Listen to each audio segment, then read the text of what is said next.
สิมาเว้าโต้กับคลิปที่ลงไปเมื่อเช้านี้เนาะเว้าเรื่องปัญหาที่ว่าโดนัลด์ทรัมป์เพิ่นว่า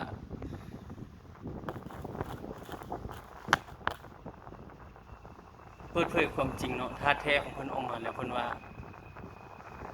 ที่ว่าไปโจมตีอิหร่านเนาะไปเฮ็ดศึกกับอิหร่านนั่นเนาะมันบ่แม่นว่าอิหร่านเป็นภัยคุกคามเนาะแล้วก็ให้คนทั้งโลกนี่รับรู้ไว้เนาะ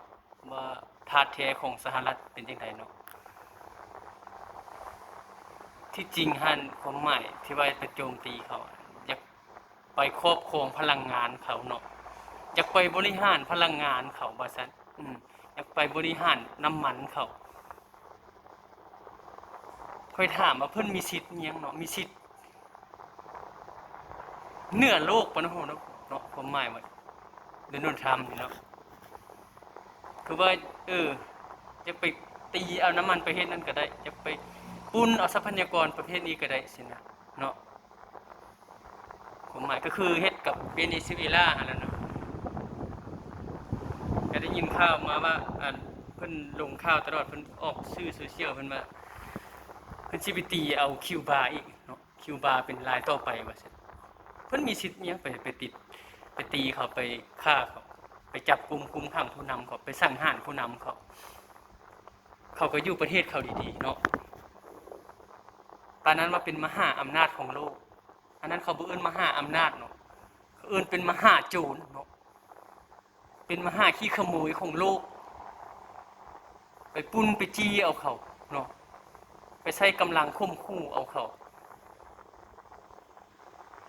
ปานนั้นว่าเป็นประเทศที่เจริญเนาะด้านอารยะด้านความรู้ความสามารถด้านสติปัญญาเนาะมันละสิกลับไปอยู่อันยุคอันที่ว่าอันเป็นอันยุคอันล่าเมืองขึ้นหั่นติบ่ที่ว่าเพิ่นเคยเฮ็ดกับลาวหั่นติบ่เนาะอันเพิ่นมาตีมาฆ่าประเทศลาวประชาชนลาวหั่นมาทิ่มระเบิดใส่ประเทศลาวบางอยากยึดของบางอยากเปลี่ยนแปลงระบบเนาะการเมืองของประเทศหั่นมันสิเป็นแนวนั้นบ่ผมหมายว่าทุกมื้อนี้เขาละยุคที่ว่าคนที่เขาเจริญเนาะประเทศที่เขาเจริญเขามีอารยะเขาอยากได้หยังเขาต้องได้ไปใช้การทูตเนาะใช้การค้าไอ้โตแม่นอันเด้อไปเสร็จแล้วว่าใช้กำลังไปปุ้นไปฆ่าเอาเขาไปฆ่าผู้นำเขาไปจับกลุ่มผู้นำเขาอยากไปครอบครองประเทศเขาอยากไปครอบครองบ่อน้ำมันทรัพยากรในประเทศของเขาเจ้ามีสิทธิ์มีหยังหลายปานนั้นอยากถามได้บ่เนาะอันนั้นบ่ประเทศอันที่มีอารยะประเทศที่ว่าเจริญมันสิหนักกว่าอันนาซีฮิตเลอร์พุ่นที่บ่ฟังนี่เนาะเพิ่นเฮ็ดนี่นะฉะนั้นก็ไปตีประเทศนั้นตีประเทศนี้ตีเอาทรัพยากรเขาเจ้ามีสิทธิ์มีหยังที่ไปบริหารของเขาประเทศเขาบริหารของเขามา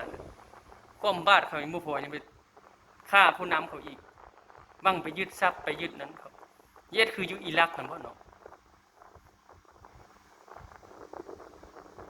แล้วถามไปนังอันอินฟูของไทยหั่นดูเนาะอันผู้จ้อยๆอันเขาว่าเสื้อสายจีนหั่นน่ะเนาะอันแอดเพิ่นแม่นหยังสิแต้มสิเติมหยังเพิ่นบ่แหละเนาะอันเพิ่นเว้าหั่นเพิ่นเว้าพร้อมอันโดนัลด์ทรัมป์เนาะกับเนทันยาฮูแบบออกหน้าออกตาเพิ่นเว้าหั่นน่ะเนาะว่าเสรีประชาธิปไตยมีหยังไปบังคับนาบคู่เขาไปแทรกแซงประเทศเขา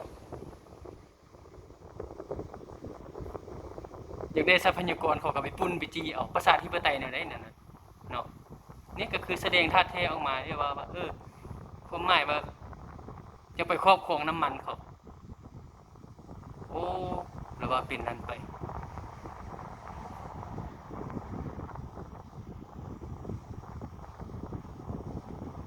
ถือว่าโดนัลด์ทรัมป์นี่กับ เนทันยาฮูนี่มันผู้ก่อการร้ายเบอร์1กับเบอร์2นะพวกนี้นี่เนาะไปฆ่าประชาชนเขาไปฆ่าผู้นำเขาเจ้ามีสิทธิ์มีเสียงเมียงคือว่าเนื้อประชาชนคนทั้งโลกแท้อยากฆ่าผู้ใดละฆ่าอยากตีผู้ใดละตีเสีย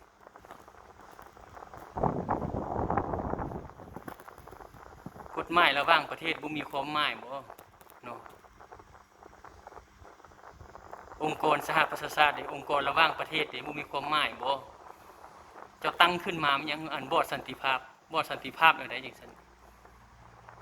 อยากตีไผเลยตีอยากฆ่าไผเลยไปฆ่าสิมันบ่แม่นแล้วนั่นน่ะแล้วอินฟูหั่นอยากถามว่าเป็นจังได๋เกี่ยวกับคำเห็นของธรรมที่เว้าไปหั่นภูมิใจบ่ที่ธรรมเว้าว่าอ้าวอยากไปเข้าเปลี่ยนแปลงระบบการเมืองของเขาอยากไปครอบครองน้ำมันของเขาจะไปครอบครองประเทศเขาเจ้ามีสิทธิ์เนี่ยเจ้าเป็นเพียงแต่มหาโจรบ่แม่นมหาอำนาจของโลก